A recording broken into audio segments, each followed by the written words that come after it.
Avant de commencer cette vidéo et Catch Addict, je tiens à vous prévenir que je vais pas du tout être gentil durant la vidéo. Car ouvrons les yeux 2 minutes. La WWE a craché au visage de Gunther. Et ne me mentez pas, Catch Addict, il y en a beaucoup d'entre vous qui pensent la même chose que moi. Comment la WWE peut manquer autant de respect à Gunther? Un catcheur qui a quand même été construit très fort durant ses passages à NXT UK et à NXT. Et quand il est passé dans le roster principal, Gunther a redonné du prestige au titre de champion intercontinental qui en avait cruellement besoin. Et tellement la WWE avait confiance en Gunther que ce dernier est même devenu le champion intercontinental au règne le plus long de l'histoire. Bon, ok, il a perdu le titre intercontinental à WrestleMania 40 contre Sami Zayn. Mais c'était pour une bonne chose. Dès qu'il a perdu le titre de champion intercontinental, on savait que c'était pour propulser Gunther vers le main event et vers un titre de champion du monde. Et comment dire, la WWE a très bien réussi cette transition entre la mid-card et le main event pour Gunther. Car au lieu de se lancer directement vers la course au titre de champion du monde, la WWE a fait gagner le King of the Ring à Gunther. Et quelques mois plus tard, à SummerSlam, Gunther est devenu champion World Heavyweight en battant Damien Priest. Et à l'instar de Damien Priest et de Seth Rollins, Gunther a donné du prestige au titre de champion World Heavyweight. Et comment la WWE a remercié Gunther? En humiliant sur la plus grande scène du monde contre Jey Uso. Alors oui, et Catch Addict, la victoire de Jey Uso à WrestleMania était plus que prévisible. Sa victoire au Royal Rumble indiquait clairement qu'il allait remporter un titre de champion du monde à WrestleMania 41. Donc c'est pas le voir battre Gunther qui me dérange, c'est la manière dont il a battu Gunther. La WWE aurait pu faire un finish tout à fait normal, à savoir un spear dégueulasse de Jey Uso, Uso Splash, 1, 2, 3, c'est terminé, on remballe. Mais non, la WWE, ils ont voulu marquer coup, quitte à cracher au visage de Gunther. Mais bon, c'est pas grave, parce qu'en face de lui, c'est Jey Uso, c'est un mec qui fait vendre, il rapporte beaucoup d'argent au merchandising. Donc pour cela, on fait abandonner Gunther sur sa propre prise de finition.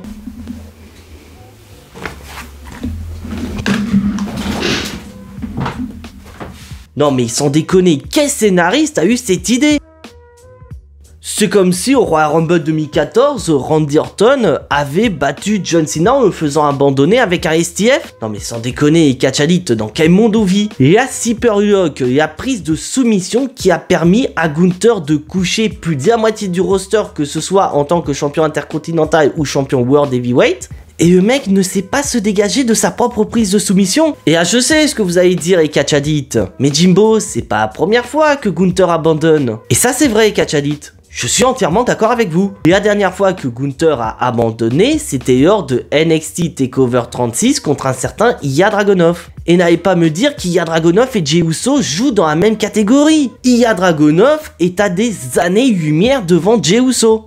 Et d'ailleurs, Catch Addict, si vous n'avez pas vu le match, je vous mets le lien en description. Donc oui, Ilya Dragunov a fait abandonner Gunther. Mais si on regarde bien le match, Gunther est pris dans un Super Lock pendant plusieurs minutes et tente à plusieurs reprises de se dégager. Et au final, il abandonne parce qu'il n'a pas d'autre solution. Tandis qu'à WrestleMania 41 contre Jey Uso, Gunther il a pas du tout réfléchi sur la manière de se dégager de sa propre prise de soumission. Il s'y est pris et 10 secondes plus tard, il a abandonné. Je sais pas pour vous, mais pour moi, c'est littéralement un manque de respect envers Gunther. Car je rappelle que la rivalité Gunther contre Ilya Dragunov du côté de NXT, c'était une excellente rivalité qui a quand même reçu un 5 étoiles de la part de Dave Meltzer. Et la rivalité entre Gunther et Jey Uso est très loin du 5 étoiles. Et comme si perdre le titre de champion World Heavyweight sur la plus grande scène du monde en subissant sa propre prise de soumission et abandonner ne suffisait pas, la WWE a officiellement lancé la descente aux enfers pour Gunther. Car après avoir perdu son titre World Heavyweight des mains de Jey Uso, vous vous souvenez contre qui Gunther est rentré en rivalité? Bon, la rivalité a eu lieu il n'y a pas si longtemps, mais si vous l'avez oublié, je peux entièrement vous comprendre. Car Gunther est rentré en rivalité contre Pat McAfee. Bon, encore heureux, à Backlash, il a gagné. Mais est-ce que c'était vraiment nécessaire de donner presque 15 minutes de match à Pat McAfee et à Gunther, alors que, je sais pas, moi, Penta et Dominic Mysterio, On aurait eu besoin des 15 minutes de match. Non, non, on leur a même pas donné 10 minutes. Et là, on peut se dire qu'après avoir battu Pat McAfee, on a une petite tueur d'espoir qui est en train de renaître chez Gunther. Car Gunther a annoncé lors du dernier Raw qui affrontera le vainqueur du combat qui opposera Jey Uso à Logan Paul qui aura lieu la semaine prochaine du côté de Saturday Night Main Event. Et là, on se dit, c'est plutôt cool, si ça se trouve, Gunther, il va récupérer son titre de champion World Heavyweight. Alors, je vais être clair et net avec vous, les catch addicts. Déjà d'une, Gunther ne va pas récupérer son titre de champion World Heavyweight. Et deuxièmement, toutes les cartes sont posées face cachée pour voir le retour d'un certain Big Goldberg. Bah oui, Big Goldberg, ce vieux destructeur de carrière qui a annoncé l'année dernière vouloir faire un dernier match à la WWE en 2025. Alors que pour rappel, la dernière fois qu'on a vu Goldberg à la WWE, c'était en 2022 et il avait perdu par soumission contre Roman Reigns. Depuis cette défaite, on n'a plus revu Goldberg. Et là on s'est dit, c'est bon, Goldberg, il est à la retraite, c'est bon, reste à ta place. Et ben non, Goldberg il a décidé de revenir pour un dernier match. Et rappelez-vous ce qui s'est passé à Bad Blood l'année dernière. On a eu une confrontation entre Gunther et Goldberg. Donc voilà, maintenant, toutes les cartes sont posées face cachée pour que d'une, Goldberg fasse son retour lors de ce fameux Raw, privant Gunther par la même occasion d'un nouveau titre de champion du monde, et ainsi lancer leur rivalité. Une rivalité qui, selon les médias américains, pourrait très bien avoir lieu lors du prochain show qui aura lieu en Arabie Saoudite, à savoir Night of Champions. Bah oui, l'Arabie Saoudite et Goldberg, c'est une très grande histoire. Parce que je vous rappelle qu'en 2019, Goldberg a failli tuer Undertaker, dans ce qui est certainement le pire match en Arabie Saoudite de l'histoire de la WWE, et un an plus tard, Goldberg a détruit The Fiend. Et comme on sait qu'actuellement la WWE est prête à tout pour se faire un maximum d'argent, et bah ça m'étonnerait pas que contre un énorme chèque, la WWE fasse gagner Goldberg lors de son dernier match, crachant une nouvelle fois au visage de Gunther. Alors la WWE, si vous faites ça, vous avez certainement pris la pire décision de toute histoire. Car sans déconner, catch addict, qui a envie de voir Goldberg dans un ring de catch en 2025? Et même pire, les catch addicts, qui a envie de voir Goldberg remporter un match en 2025 à la WWE? Personne, je suis entièrement d'accord. Car perdre contre Goldberg, c'est pas juste une défaite pour Gunther. C'est littéralement une destruction totale pour le ring général. Ah bah alors là, WWE, si vous faites perdre Gunther,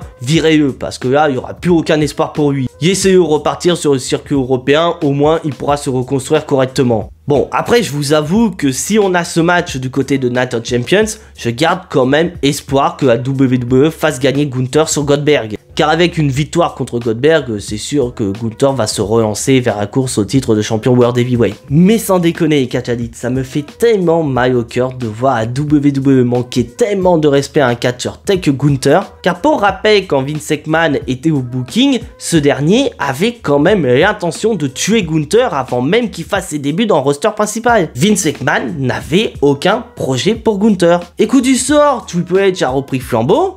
Et là on s'est dit c'est bon, Triple H il est aux commandes, il sait comment est Gunther, il connaît ses points forts et ses points faibles, il va pouvoir l'utiliser de la plus belle des manières. Mais à cause de certaines personnes au-dessus de Triple H qui voient plus l'aspect financier plutôt que le respect de son roster, a décidé de mettre en avant une personne qui rapporte énormément d'argent en vendant du merchandising au profit d'un des meilleurs catcheurs à l'heure actuelle à la WWE. Ça me fait mal au cœur de voir la WWE en 2025 qui pense qu'à l'argent plutôt qu'au développement de ses catcheurs. Et voilà les catch addicts, c'est tout pour cette vidéo et j'espère qu'elle vous a plu. Encore une fois, je tiens à m'excuser d'avoir été aigri pendant l'intégralité de cette vidéo, mais je devais absolument vous en parler. Car Gunther fait partie de mes catcheurs préférés à l'heure actuelle à la WWE. Et de voir la WWE lui manquer autant de respect, je suis désolé, ça me fait trop mal au cœur. Et voyez également cette vidéo comme une prolongation du short que j'ai sorti récemment sur la chaîne. Parce que oui, j'en ai déjà parlé dans un short et j'ai voulu vous faire une vidéo qui détaille un petit peu plus mon opinion. Et je vous invite bien évidemment à me donner votre avis concernant Gunther. Est-ce que tout comme moi, vous êtes déçu de voir Gunther pas du tout respecté à la WWE alors qu'il mériterait clairement plus ? Si bien sûr vous avez apprécié cette vidéo, je vous invite bien évidemment à lâcher votre plus gros pouce bleu, c'est entièrement gratuit, c'est un énorme moyen de me soutenir. Si bien sûr vous n'êtes pas abonné à cette chaîne YouTube, vous savez ce qu'il vous reste à faire après avoir vu cette vidéo. C'est bien sûr cliquer sur le bouton abonner, c'est entièrement gratuit et ça reste un énorme moyen de me soutenir. Je m'excuse et Catchadit de ne pas être actif en ce moment, car comme vous le savez, je suis en train de déménager et c'est la dernière ligne droite. Donc pour le moment, je suis plus concentré sur mon déménagement que sur la création de contenu. Mais je vous annonce officiellement et Catchadit, dès le mois de juin, tout va changer. Bon, déjà par rapport au décor, ça c'est sûr, mais aussi au niveau des plannings des vidéos. Parce que oui, une fois emménagé, je vais avoir tout mon temps libre pour vous créer du contenu. Donc voilà, je m'excuse une nouvelle fois et j'espère que vous me comprenez. Et concernant la prochaine vidéo et Catchadit, je vous retrouve bien évidemment pour Jimbo No Stick de Saturday Night Main Event. Parce que oui, le dernier Saturday Night Main Event, j'avais pas vraiment couvert l'événement, mais là cette fois-ci, j'ai envie de le couvrir. Parce que oui, il y a des choses à dire par rapport au Saturday Night Main Event qui aura lieu la semaine prochaine. Mais d'ici là, portez-vous bien et on n'oublie pas le plus important, soyez tous très fiers d'être des Catchadit. C'était Jimbo et à la prochaine.